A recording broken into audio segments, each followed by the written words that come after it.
Hey traders, TG Watkins here. It is November 3rd when I'm recording this. And yeah, come over to profitpilot.com if you need to look into more information about me and see services, anything else like that. Also, if you scroll down here, you can get to some video newsletters. And this one I was talking about the FOMC and some areas that we could see how this was going to shake out generally to the downside. But we'll dive into that also here with the market and show you kind of what's up. Honestly, it's still, other than the first couple things that I have to say, it's getting pretty challenging to really follow along with what's going on out there. We've got names that are up, we got names that are down, we got names that are just not moving anyway. Compared to the indexes, it's all over the place. So you got to kind of pick your setup, pick your chart, and see what you can do about following whatever trend it's going to be giving you. Now, what I've been looking for, and for the S&P, it didn't necessarily look overbought, but I was expecting a pullback. And the reason I was expecting a pullback is because of the Dow. And I'll show you that one next, because the Dow was just super high. And that one was giving us the biggest clue and signal that the market was likely to pull back. And I figured that the FOMC was going to be a reason. Now, remember, we also have the non-farm payroll tomorrow. So by the time you guys see this, that'll come out. I just couldn't even tell you how that's going to respond. I don't know what to make of it or think of it or anything else like that. We're just going to have to see what the numbers come out. And then we have the elections on the 8th. I don't think that's going to be a big deal, of course. But I think the next thing that we're going to be paying attention to is the CPI on the 10th. So do be aware of that. Now, when we come over here and we look at the S&P, part of also that was going into my factoring for the market in general was that we did have the daily price, so price running up into the underside of a downtrending daily 50. Now, if we were to only look at the daily chart, I would have needed to see price hold the daily 50 in order for this to then continue to move up. I didn't really see that happening. I was actually more expecting price to come back down to about the daily 21, and even that got blown out. So part of my reason for that was I was looking for price to come down here underneath the hourly 50, mostly because I wanted to see a bit more of a robust pullback in order to test or determine if that there was support down here and what to do about it. So, in through here, and I wanted to see that we got that. So we got that. I mean, it's exactly down to the hourly 200, which is generally what I was looking for. Now, I would assume, or I guess I would expect, or what I've seen in the past is I'd like to see the hourly 200 hold as support. I don't know if it's going to yet. It's as far as right now, it looks like price wants to continue down. I see no bullishness. I see nothing on the 15-minute time frame to really confirm that. The only thing I'm looking at is typically the 200 tends to be some support as it pulls back. I can show you the same thing on USO. And I'd be a little bit hesitant about initiating a short here because we could even see it pull back like this and then move up.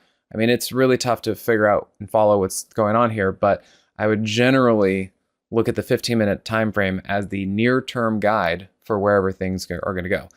That being said, that's why I was also looking bearish or short on the SPY or the markets going into the FOMC, because the day before and then the day of the FOMC, price is underneath a downtrending 15-minute 50. And look at the Moxie indicator, very red, very much below zero, and confirming the down move. But then we got the FOMC, and of course, in true FOMC fashion, the market went crazy, and this time it decided to go up. Every FOMC it's different, but this time it decided to pop straight up. Was that legitimate? Well, as we know now, it was not. But did we know that at the time? Well, I was leaning towards not, because the downtrending 15-minute 50 and the Moxie indicator was still very much below zero. This is where the Moxie indicator was really pulling its weight and saying, "Hey, don't buy this, don't believe this yet." If it was going to be bullish, then we needed to see follow through. We were going to need to see price stay over the uptrending 15-minute 50, but that just wasn't there. And again, the Moxie indicator was seriously below zero. So there wasn't any signs or clues or anything else like that on the 15-minute Moxie indicator. So where do we go from here? Well, tough to say. I mean, we were pretty oversold this morning, and then we moved up a little bit, oversold, so that's fine. And we went sideways for most of the day. And then right there at the end of the day, sold off a bit. So, until we can see otherwise, it looks like it wants to go lower. and we'll see how much lower below the hourly 200 that it's going to go. So with that, then let me show you the Dow. And this one was showing us very similar signs from just before. I mean, you can see here in mid-August, the structure looks pretty much identical. We had price outside of the 3rd ATR, we had price over the daily 200, and we had price over the 8 EMA. I mean, they were exactly the same situations, and it was telling me that it was unlikely that price was going to continue to move higher at some point with the FOMC. And then you can look here at the hourly chart, and you can see that going into the FOMC, there was still a gap between price and the hourly 50. And I was like, this isn't anything I'd want to buy. I wouldn't want to really, I think the risk to reward of trying to buy and go long here doesn't really make sense. That's why if this thing was going to actually be bullish, I'm like, wow, I don't really know how far this thing's going to go. It doesn't really make sense. I mean, it even made new highs, which is pretty crazy for that big move. But then about an hour later, once people started to listen to Jerome Powell and see what he was saying, it started to really sell off and then keep going down. So that's kind of where we are for now. Let's see if price continues to follow the 15-minute 50 down. The Moxie indicator doesn't say anything bullish. And so the trend's down until otherwise. So we're just going to have to figure out where it wants to go. Now, that being said, I would imagine there will be a bounce at some point because the way that this pattern is structured, you don't just go straight down. You go down and then you bounce, and then that's kind of the question is, do we then roll over after that bounce, or can we actually keep going up from that bounce? That's where we have to be. But for now, we're in down, then I look for a bounce, and then we have to wait and see. All right, so that's the Dow. Then when we look at the UVXY, because I always like to look at this one, I was talking about how, and I was talking about this to my subscribers as well, and showing that the UVXY was getting pretty oversold. And not that it was a trend change, not like this was a swing move or anything, but just that there was an opportunity. And that there was something here that was telling me that price in general was likely to snap the other direction. The UVXY up, the market down, that's what I was looking at. And what that was is this giant gap between price and the hourly 50 for this long. And just saying, hey, at some point, price really likes to come back and test its moving average, which it did. I mean, look at that. It actually poked right up into the underside of the hourly 50 with the 3rd ATR and all that kind of stuff. And then you can see here that price was also gapping off of the 8 EMA. I mean, this thing looked really, really oversold. So those are reasons to say, hey, at least there's going to be a snap back up to the upside. Not that there was going to be necessarily a trend change yet. And then you can see also that price was right at the 3rd ATR and all these kind of things. And then you can see here the Moxie indicator. I mean, first of all, you could just see the divergence was moving up, even though price is moving down. And then if we zoom in on this, you can see that price was staying underneath the 15-minute 50 this whole time, except for the day before the FOMC. And then the Moxie indicator was looking really, bright up. So that's what I was looking at and saying, yeah, this thing looks like it wants to continue moving higher. So minus the crazy move that the FOMC does, you can see it then recovered and went straight up, and the Moxie indicator really didn't care. This is also what I'm trying to say. The Moxie indicator is the momentum indicator tool that tells you that, hey, despite price, this wants to go this certain direction. And the 15-minute time frame was saying, I want to still be bullish, I want to still move up, and boom, there you go. But then it hit these moving averages and all the other things, and then it sold off. So that makes sense. That's also why if I were to just look at the UVXY, and trust me, the UVXY is a very difficult vehicle to trade or work with or whatever, but I've been using it for years. I like it, kind of figured out a thing about it. It does help me see some things. And what I'm wondering now is it's interesting to see that the UVXY is all the way back down here, despite the market going sideways and actually closing down by the end of the day. So yeah, just kind of interesting to see where this what this communicates. I don't have the clearest picture right now. I had that one clear picture a couple of days leading up to the FOMC, but now that that's over, now I have to kind of let the dust settle and see where we're at. The IWM, this was another one that was fairly clear as far as telling me that the market was likely to pull back or move down for the FOMC. It was running right into its 200 daily SMA. It was gapping off of the 8 EMA on the daily chart. And there was a huge gap here between price and the hourly 50. So same kind of situation, just overbought and likely to pull back.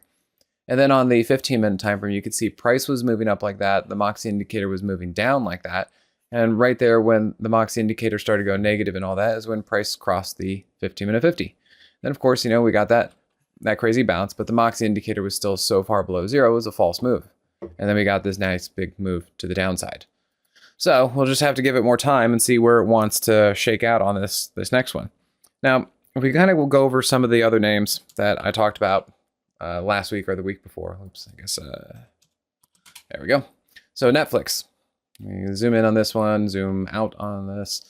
Netflix, what I was saying before is that it did have an up move, but that up move looks like it's coming to an end. It's too much. It was too high, got overbought, and likely to come down. You can see it's kind of the same thing. Third ATR, big gap between price and the 8 EMA, big gap here between price and the hourly 50, cross the hourly 50.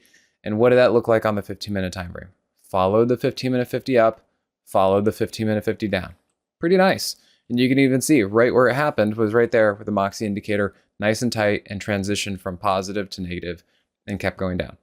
So if you guys recall from what I was showing you just on the SPY or Dow or anything else like that, you see how the Moxie indicator is giving no signals. It's just below zero and just not really saying anything. That's what I mean when I was talking about the SPY. We are still in a downtrend following the 15-minute 50 with the Moxie indicator looking like this until otherwise. And we don't know when that's going to be. We don't know how long that's going to be, but it sure looks like it. We should be expecting down until we see otherwise. And Netflix is a decent example of that. Now, Tesla, it's another one I've been kind of looking at. And I'm generally trying to figure out if there's going to be a bounce here. Now, I don't see it yet. I see potential, but I don't see anything yet. We have price. There's the leg. There's the heel. There's the arch of the foot. Possible ball of the foot. And then I want to see if we get an elf toe to close the gap between price and the daily 50. Now, of course, it's not going to go to the daily 50 all the way up there, but if the daily 50 moves down, we'll just have to see where they intersect. I want to see if that happens. Of course, the market's going to need to go up and be bullish or something in order for that to happen. So no signals yet for that. On the hourly chart, we did get a move up here, got rejected by the hourly 200. That makes sense. And then now that we have price below the 50 and the Moxie indicator above zero, we have a potential trampoline move. So again, nothing's triggering yet, but I see the condition. Same thing with the double bottom here on the daily chart for the elf shoe. And I'm like, hey, generally speaking, if this can hold, then we should see a bullish situation after this. But it doesn't have to hold. We don't see it yet. I'm looking for it. But you can see here, price started to get underneath and follow a downtrending 15-minute 50 with the Moxie indicator below zero. So for now, the trend is down until otherwise. So that was Tesla. And then here's some interesting stuff. Because Jerome Powell, let me come over here where we get a bigger picture. Because Jerome Powell and the Fed said that they are not going to back off. I mean, you should actually go watch his Q&A session so you know what he said. He said, we're still a long ways off. He said the labor and job market still very strong. He said, we're really not kind of seeing the thing we need to. And he said that they rather err on the side of over tightening than under tightening because the risk is skewed to if they don't do enough. If they don't do enough, inflation gets embedded, it gets too strong, it's out there, it's in people's minds, and now it's just going to be around, and that's really, really bad. But if we over tighten, so be it. So, the economy does this, that, the other thing. It's worse to let inflation run away than it is to over tighten on interest rates. And that's what he said and reiterated. And I think that's why we continue to see a bleed off in, say, tech. They are not happy. Google, Microsoft, Apple, Meta, probably. I mean, we're still seeing some pretty big moves to the downside. And all of that started right here when price got rejected by the underside of the daily 50, but that was also on earnings. So all of these things got hit except Apple on earnings. The one thing to note, and part of the reason why I've been generally looking bullish, or at least a move up, a bear flag or something on Tesla, is because Google and Microsoft and whatever other one, Amazon that I've been looking at, they have this, they got oversold, they pulled away from their daily 50s. And what they do, they eventually worked themselves back to the daily 50s. Yes, they got rejected, but they did work themselves back up to the daily 50s. And so Tesla, with that gap between price and the daily 50, I just wonder if there's a way for somehow for it to get up to its daily 50 at some point. That's just kind of a casual thing that I'm looking at. But Microsoft, you can see the same thing. It came up and hit its daily 50 and then rolled over, and it's making new lows, getting hit pretty hard. Microsoft, Amazon should generally be the same thing. Yep, you can see here, close the gap, hit the underside of a downtrending daily 50 and getting smashed. It continues to draw down for the last day or two. Meta, I think that one just got trounced on. Yeah, so nothing to really speak here. It didn't even hit its daily 50, but that got nailed on earnings and just continued to move down. Yeah, all these names are having a hard time. Now, Apple managed to move up. And actually, let me bring this up here on the tri-grid for the 15-minute time frame. So Apple managed to move up, and I did call this. I posted this to the Moxie traders right here. And I said, I think we should actually expect Apple to move up. I would expect it to go to its daily 50. It did that. It exactly hit its daily 50 right there. And then you can see pulled back in anticipation of earnings. So earnings is right here. That's why they pulled back. Because at this point, by the time Apple came out with earnings, a lot of the other FANG stocks and big cap tech were getting hit on earnings. So it was reasonable, I'm sure, for people to, number one, get rid of their long positions, and number two, short this thing with the expectation that it was probably going to go lower based on everything else we'd been seeing. However, Apple did not go lower. For whatever reason, it actually stayed elevated in the overnight after earnings, and therefore, when it opened the day after earnings, there was a massive short squeeze, and it just sent itself straight upward. Now, didn't want to chase that because why? Price way up there, hit the 3rd ATR, very far off the 8 EMA, and also hit the underside of the daily 200. So, not to mention, it was also like this buy, up, trying to go up across a downtrending daily 50. That's a conflicting moving average direction with price, and the Moxie indicator was still below zero.